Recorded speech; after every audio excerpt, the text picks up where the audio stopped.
Hello tout le monde, j'espère que vous allez bien. Je suis très contente de vous retrouver aujourd'hui pour le Shop My Stash de la semaine. Comme vous savez, chaque semaine, je pioche dans ma collection. Je mets tous ces produits sur mon visage et je vous donne le feedback de chaque semaine. Avant de commencer, je voulais m'excuser parce que je n'ai pas pu publier la vidéo de jeudi parce que YouTube et Instagram n'ont pas fonctionné chez moi, donc je n'ai pas pu la mettre en ligne et donc elle sera reportée pour la semaine prochaine. Entre parenthèses, ça sera un ranking de tous mes achats de l'année 2021, à part les palettes dont j'ai déjà parlé avant. Voilà, et bah écoutez, on va commencer tout de suite, c'est parti. Je commence par la base Original Skin de chez Origins. C'est une base rafraîchissante, perfectrice à l'épilobe. Écoutez, en fait, cette base a été très appréciée par Gabriel de la chaîne La Loge de Gabriel, il me semble. Et après quelques temps, j'ai fini par craquer et ça m'a donné envie de l'essayer sur moi. En sachant que j'ai une peau normale à mixte, elle sert à matifier le teint et tout. Sincèrement, je trouve qu'elle matifie bien le teint. Par contre, c'est écrit que elle peut lisser un petit peu les pores.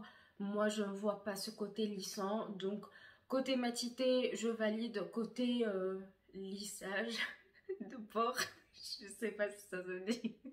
Disons estompage des pores, ça fonctionne pas. Passons au fond de teint, le Stay Naked de chez Urban Decay qui, je pense, va nous quitter prochainement.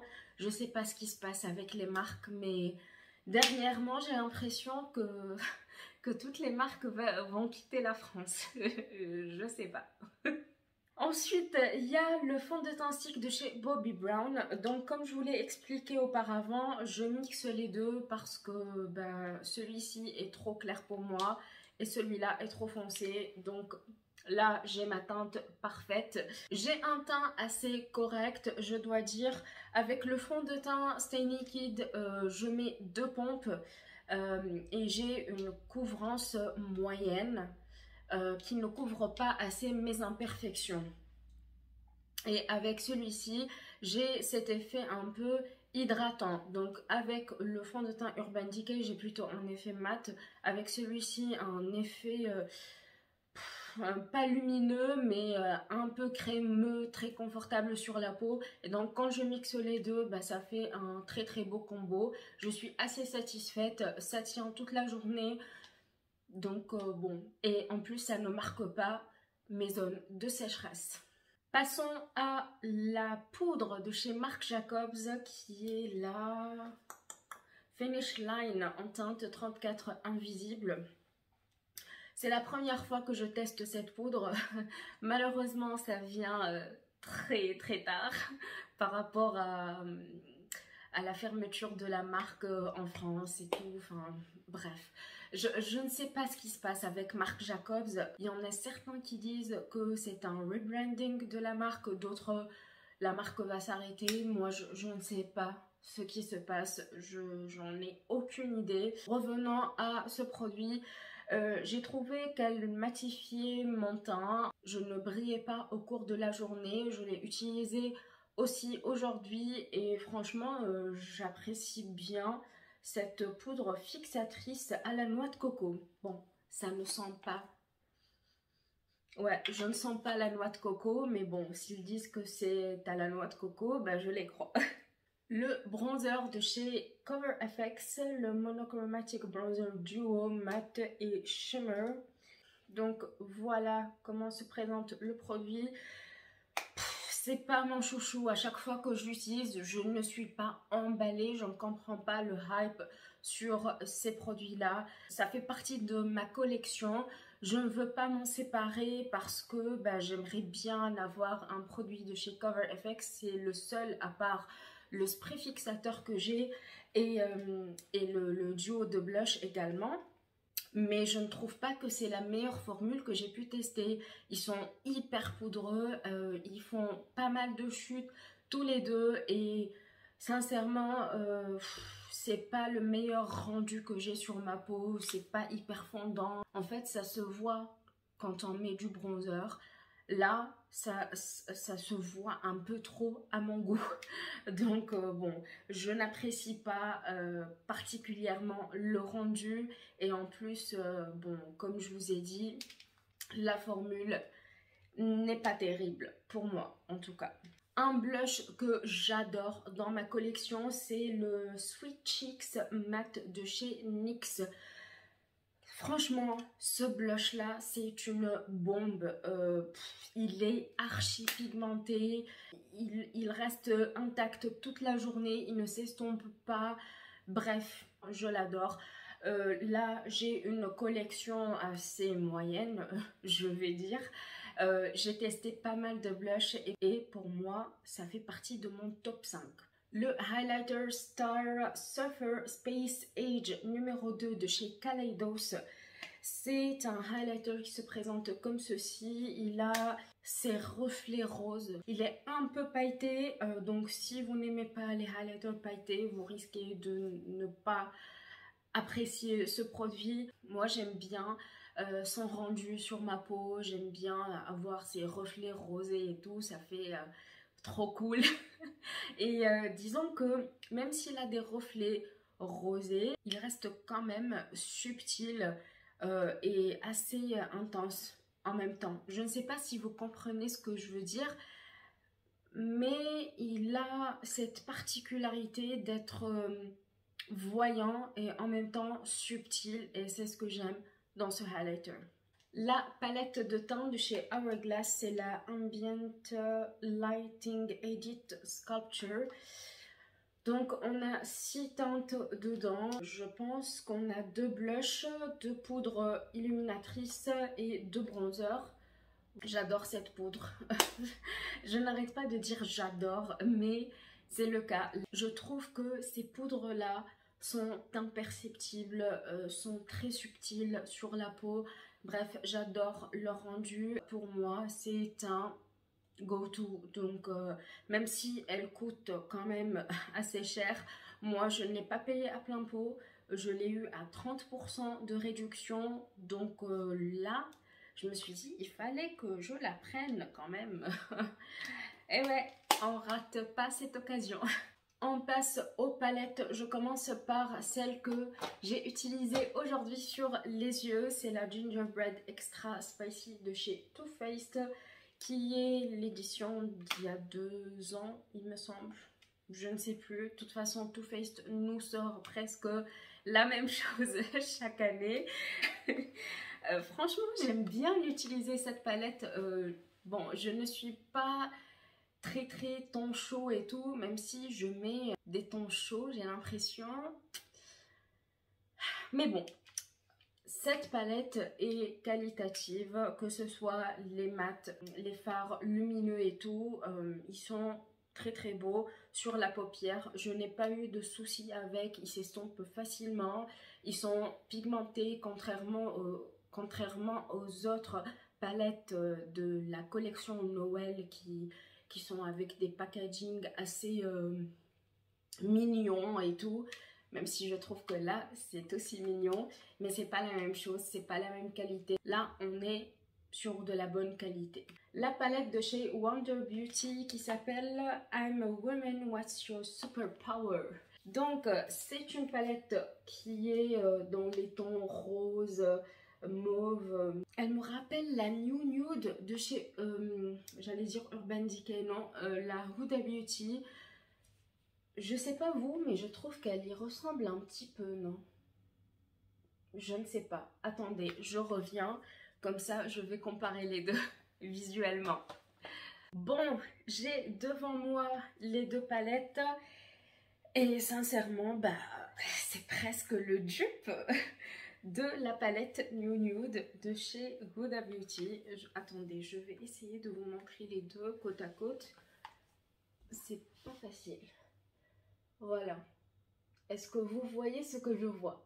Presque les mêmes teintes. Sauf qu'ici, on n'a pas de paillettes pressées. Et là, on a un fard de paillettes. Ou deux. Non. de fard pailleté.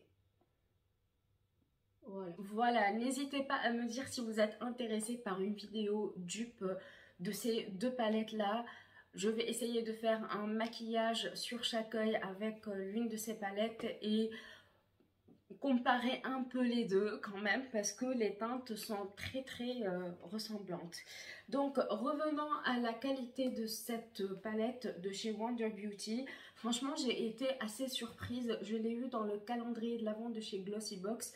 Elle est cruelty free. Je n'ai testé que quelques teintes, donc je ne pourrais pas vous donner un avis très approfondi, mais je dois dire que les fards sont pigmentés, ils se travaillent facilement, ils s'estompent bien. Donc je n'ai pas eu de soucis avec, je n'ai pas eu de chute. Et pour moi, bah, elle vaut le coup. Voilà. Bon, comme d'habitude, j'ai oublié l'anti-cerne comme la dernière fois. Il s'agit du 16 Hour Concealer de chez ELF. Franchement, j'aime bien cet anti-cerne. Je l'ai utilisé aujourd'hui, il ne file pas énormément dans les plis. Bon, moi j'ai 24 ans, donc je ne sais pas si vous avez, disons, une quarantaine d'années, comment ça va être sur vos cernes et tout, mais pour moi je n'ai pas eu de soucis. J'aime bien son rendu, il couvre bien mes cernes, je ne suis pas hyper cernée, ça m'arrive d'avoir quelques cernes de temps en temps quand je suis fatiguée, quand je ne dors pas bien, mais sinon je ne suis pas quelqu'un qui a des cernes très creusées et tout. Pour moi, ce concealer est un top. Je finis cette vidéo, enfin ce feedback en tout cas, avec ces deux rouges à lèvres de chez Sephora, la teinte 41 et la teinte 01. Je n'ai utilisé que celui-ci cette semaine parce que j'ai oublié de mettre le rouge, donc je vais le garder pour le Shop My Stash de la semaine prochaine. Et franchement, vous connaissez les rouges à lèvres de chez Sephora, quoi. Ils sont opaques, ils tiennent toute la journée, ils sont un peu asséchants. Ce sont mes premiers rouges à lèvres mat quand même. Même si j'ai découvert d'autres rouges à lèvres qui sont plus confortables sur les lèvres et qui sont mat également, je reste assez nostalgique sur ces produits-là et je les aime beaucoup.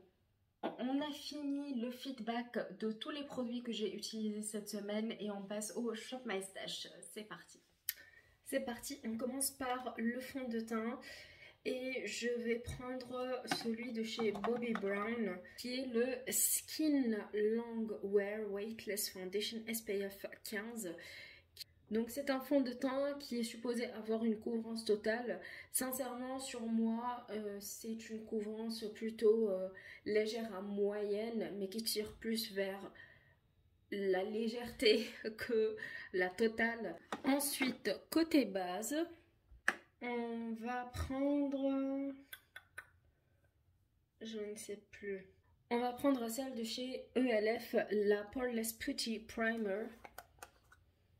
Donc, qui est une pâte épaisse qui va boucher les pores. Comme anti-cerne. Alors, qu'est-ce qu'on n'a pas pris il n'y a pas longtemps? Enfin, il y a longtemps, plutôt. Je vais prendre le effaceur anti-âge de chez Maybelline, qui est avec l'embout mousse. Donc j'aime bien cet anti-cerne, franchement, il a une couvrance légère à moyenne et un effet seconde peau. Concernant la poudre, alors on va rester chez Maybelline et je ressors la Matte Plus Poreless Fit Me. C'est une poudre translucide et compacte. Blush et bronzer. Ça c'est le Gucci, mais je sais pas si je le prends. Bon, on va prendre le Gucci.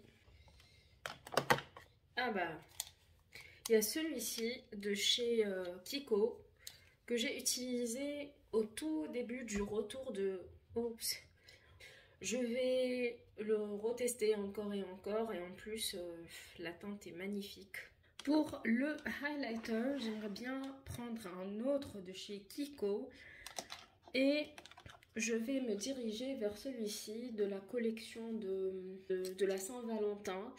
Donc voilà comment il est et c'est le Radiant Highlighter de la gamme Ray of Love. Comme palette de teint, je ne sais pas quoi prendre. La Mood Boost, je l'ai utilisée, je ne me rappelle plus, mais elle est magnifique cette palette, je l'adore, donc je vais la reprendre cette fois-ci.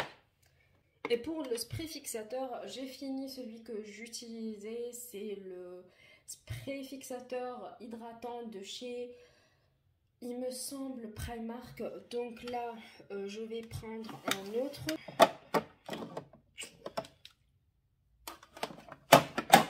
Oups. J'hésite entre ces deux-là, qui sont de Makeup Revolution, soit le Calming Makeup Fixing Spray, soit le Iced Diamond. Et pour vous dire la vérité, je pense que je vais me diriger vers celui-ci que j'ai utilisé 3 ou 4 fois. Donc il faudrait bien que je l'entame un peu plus un jour.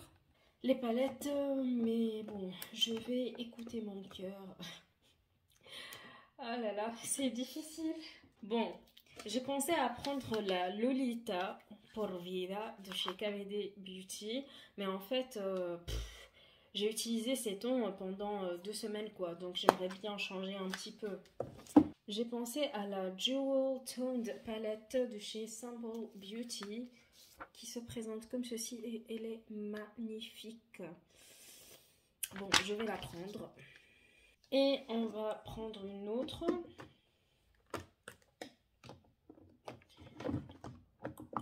La palette Sananas en collaboration avec Sephora, qui est le round number 2.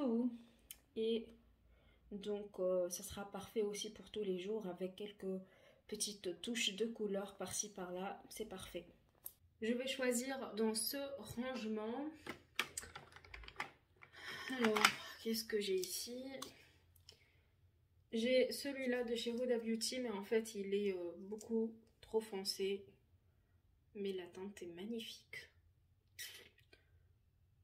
Bon, écoutez, on va le prendre. Et quoi d'autre? Celui-là de chez Ma... Ah non, ça, c'est pour l'été. Carrément, pour l'été.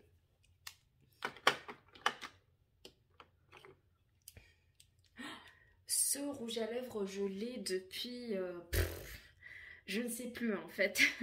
Vous voyez, là, ça commence à partir et je l'adore. C'est le rouge à lèvres que j'ai utilisé le plus dans ma collection. Dans ma collection, vous avez entendu ça? Non mais franchement, regardez-moi ça. Bon, écoutez, je vais le ressortir parce qu'il me manque trop. C'est mon nude préféré et je suis dégoûtée parce que je ne peux plus le retrouver. Bon, il faudrait que je retrouve un autre nude parfait pour moi. Non mais attendez, je ne voulais pas swatcher. Je ne voulais pas swatcher. Regardez-moi la couleur. Elle est trop belle.